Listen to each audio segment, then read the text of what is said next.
There are level of results you will not see in life until you grow. Look at that Luke 180. The child grew up and became spiritually strong. And he was in the wilderness until the day of public appearance to Israel. John the Baptist had a public ministry. He's going to be a major voice in his generation. But God kept him in the wilderness. He does not allow people to be aware of him until he grew. There are results you don't pray into your life. You grow into them. For example, now, if somebody come and meet and say, Pastor, please lay hands on me, that God will give me double portion of your anointing. The person only just confirmed that he's still a child. Such thing, no laying of hands can bring it. You grow into them. Where I am today is not a product of laying of hands. I grow into it. Yet God was telling me, He said, grow, grow. The proof of your growth is in your level of obedience to God. That also reflects in your level of staying power and spiritual exercise. Can you stay long in the place of prayer? Can you fast when God asks you to fast? For example, when you fast, you become slim physically, but you become robust in the spirit.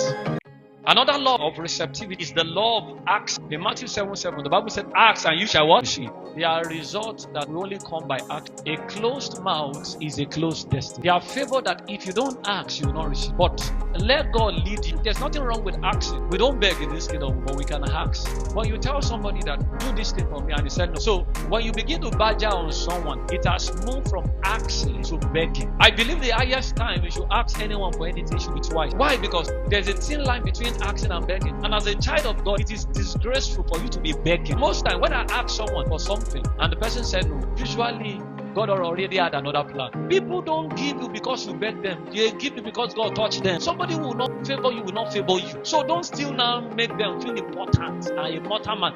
So we don't beg, we can ask. The difference between asking and begging is that when you meet negative response, you don't continue to badger on that person. One person says, you don't say, okay, never mind. That means God has a better plan.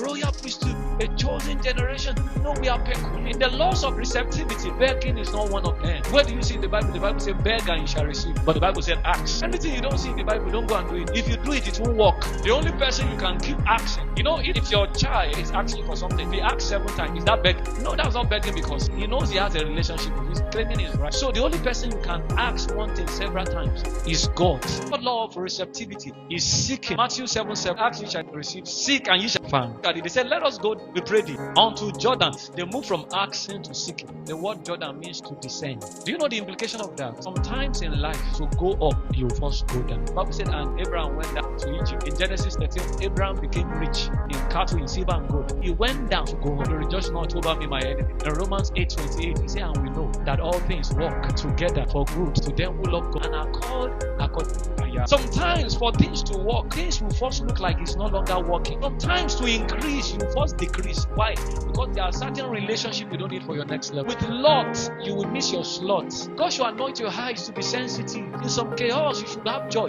Why? Because all things are still working. Job 14:40, the man died, shall live again. All the day, from my appointed time, will I with him and change. Anytime you are doing what is right, and your results look as if you are doing what is wrong, believe that all things are working together for your good. One of the reasons why God allowed men to go down is because there's a log you need to take that you need on your way up. They went down to Jordan, not because they want to go down, but it was because there's a beam they needed to use to make room for their enlargement. May God sharpen your discernment. Jonah left you, Lord left you, Judas left you, you are crying. Instead of you to be celebrating. Don't you know after they threw Jonah into the water, the storm came. Their relationship you need to throw away. Don't be emotional, be discerning. As long as you are a lover of God, even in your innocence, God will deliver you.